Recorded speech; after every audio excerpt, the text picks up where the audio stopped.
Tersangka maling di rumah warga di Desa Sukadamai, Kecamatan Tanjung Lago, Kabupaten Banyuasin, berhasil ditangkap oleh jajaran Polsek Tanjung Lago.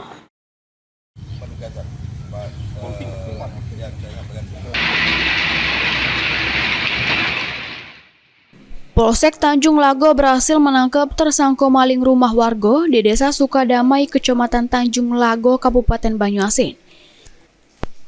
Juru aksinya tersangka ngambil sejumlah barang berupa emas 73 suku, 4 iko HP, 2 tabung gas serta duit sebesar Rp8.200.000 dengan total kerugian sebesar Rp594.200.000. Ibda Fran Sepriansa, Kanit Reskrim Polres Tanjung Lago ngatoke, peristiwa tersebut terjadi pas korban lagi tetiduknya.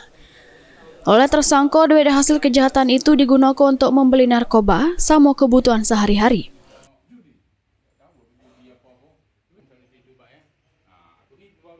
Pasal yang digunakan untuk pelaku adalah pasal 363 KUHP, yaitu pencurian yang pemberatan, dengan ancaman hukumannya adalah 7 tahun kurungan penjara.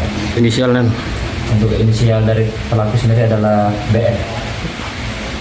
keterangan beliau itu untuk apa duit itu nan?